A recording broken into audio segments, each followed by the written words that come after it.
Hi guys, just a quick video. I just want to share with you guys basically what inspired me to go to college.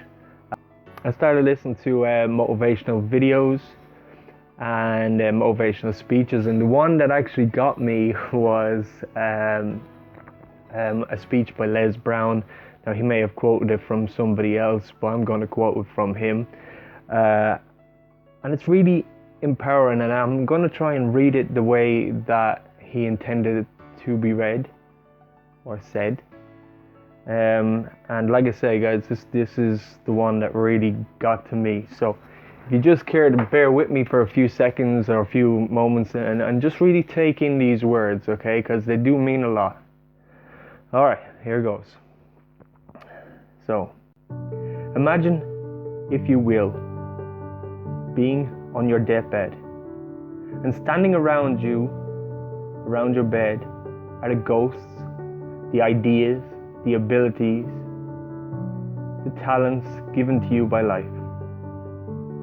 And that, for whatever reason, you never acted on those ideas, you never pursued that dream, you never used those talents, we never saw your leadership, you never used your voice, you never wrote that book.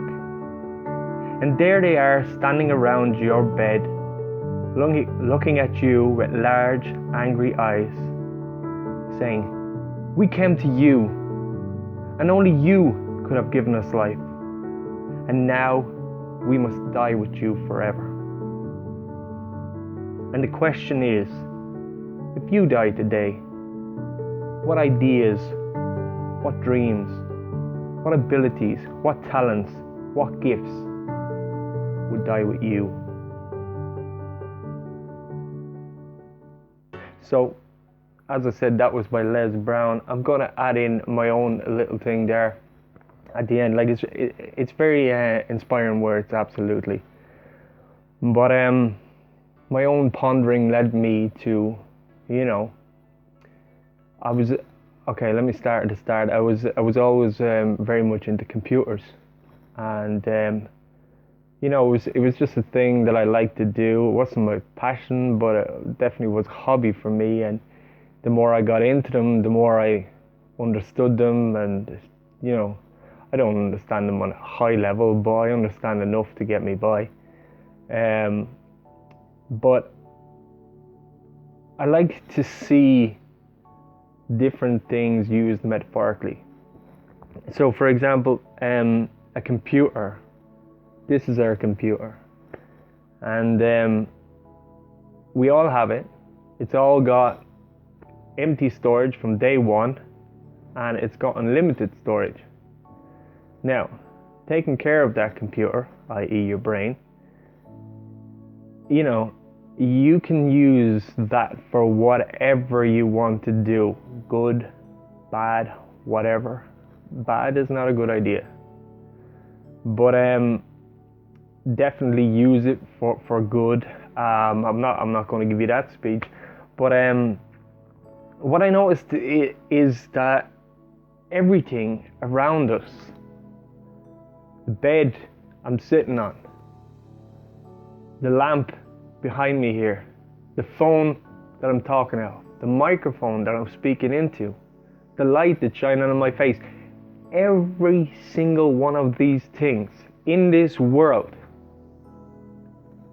came from one person's mind. Not loads of people. Just think about that for a second. One person's mind. One person had an idea one day and came up with a concept. And that concept got made. And now we're using it today. And in Les Brown's speech, he talks about the same thing, about the ideas and the thoughts are inside you, and if you don't bring them out into the world, nobody is going to see them. Not nobody. It's going to die with you in the ground, and that's it. Now maybe a couple of 100 years later, or whatever timeline, somebody is going to come up with an idea close or whatever, but maybe not. Maybe nobody had that unique idea that you had. and it's dead now. Because you died, because you never opened your mouth.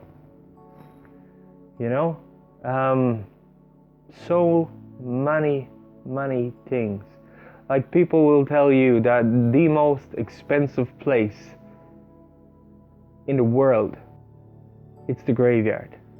Just think about that for a second. The graveyard is the most expensive place in the world. Why? Because there are ideas worth millions, billions, that could have helped lives, that could have saved lives. There's so many ideas, thoughts, all of these things are now dead. Dreams, goals, whatever. And what I'm saying to you guys today is, please take these words on board. And if you have an idea, no matter how silly you may think it is, right? You cannot go your whole life putting everything on hold because you don't want to upset somebody else's way or somebody else's thoughts, or no, they might think bad of me, blah blah blah. You literally do what you want to do. You want to get that job? Get that job. You want that car? Work for that car. Have that car planted on your wall and say, that's what I'm going to get. You know, who was it? My favorite actor, Jim Carrey. And Jim Carrey once said that when he started out, before he started out, when he was a nobody, like everybody else, because everybody starts out being a nobody, and well, not everybody, that was a bad thing to say, but anyways, you know, some people are born into money or whatever. Anyways, the majority of us are born with basically none. But Jim Carrey was born, and his whole life he never really knew what he wanted. And a couple of times he said he drove up to his favorite place and he talked to himself and told himself that, you know, things are going to get better. Things are going to look up. All positive thoughts in his head. And one day he decided he was going to write himself a check. So he took out his checkbook and wrote a check that he couldn't cash. It was 1 million. Right? So he wrote himself 1 million and he said, okay. No, 10 million. Sorry, 10 million. He wrote himself a check saying 10 million. And now any of us would laugh at the idea of that and go, that's preposterous. Why would you write yourself a check and you're never going to cash it? But he didn't think like that, no.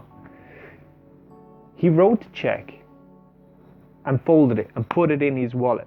And every so often he took it out and looked at it, and over the years it got deteriorated. And he gave himself 5 years. And he said, 5 years time, I'm going to cash that check. I don't know how I'm going to do it, but I'm going to have the money in my account to be able to cash that check. 5 years later, ladies and gentlemen, he got his big break with Dumb and Dumber, that film. And sure enough, he was worth 10 million from that film. Because he perceived this idea in his mind of what he wanted. If you asked the universe for anything, if you're religious, ask your religion. If you're not, ask the universe. If you're open-minded, use both. Okay? But ask and you shall receive. Because why? Okay, let's think about this. I love breaking things down. We get what we want in life, we think, because we deserve it or whatever. But it comes from another great speech. I won't give you the whole lot of it, but it's basically down to this. I forget who I'm quoting here, but our biggest fear is not that we are inadequate. Our biggest fear is that we are powerful beyond measure. So what happens there is that we're talking about all the things that are inside of us that we can control. If we believe in an idea, our brains are that powerful that we can actually make it happen. And then we doubt ourselves and we think, geez, no, that was done by chance. That was completely 1 in a million. That would never happen again. Because you start doubting your own mind, and then because you've told yourself that it's not going to happen again, guess what happens, folks? It doesn't happen again. If you tell yourself that this is going to happen time and time again, that I am going to make this, I am going to do this, I believe in myself and my abilities and my goals, and I believe that I will drive myself no matter what. If you're failing on tests, tell yourself that you're going to be greater. Work harder. All that ability is inside you. Shut out the people that don't believe in you, because they're not worth it. And even the people that do believe in you, that's great. It gives you a bit of a pep, but please focus on yourself. Make you great, and you will attract greatness. Make yourself dumb, and you will attract dumbness. You will bring yourself down even more and more and more. You don't need to do that. Bring yourself up, and I guarantee you will be so much happier. And if times are hard, they're only going to be hard for a little bit, okay? In life, we have ups and downs. We have ins and outs. But this is the turn of the earth. We don't want to go too in depth into this. But everything fluctuates. Think about it. Your whole world fluctuates around money. Okay? And money comes up and down. We've got booms and then we've got crashes. Right? We've got highs, we've got lows. Nasdaq, whatever. You look at that, you see never on a given day or a given week or a given month will it run smoothly like that. It's always up, down, up, down, up, down, like waves. Okay? Bear with me here, right? When you're sad, you're never sad for long. If you're depressed, you're never depressed for long. If you're happy, you're never happy for long. Okay? These are things that change. They're not a constant. They change all the time. Okay? And that in itself is probably a constant. I'm not too sure about that. But listen, alright?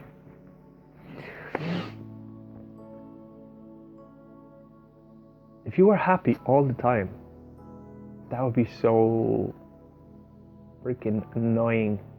Think about that. At some point, your brain will go mental. Because who the hell wants to be happy all the time? There has to be fluctuations. Just like if you're angry. Who the hell wants to be angry all the time? Think about that. Depressed people?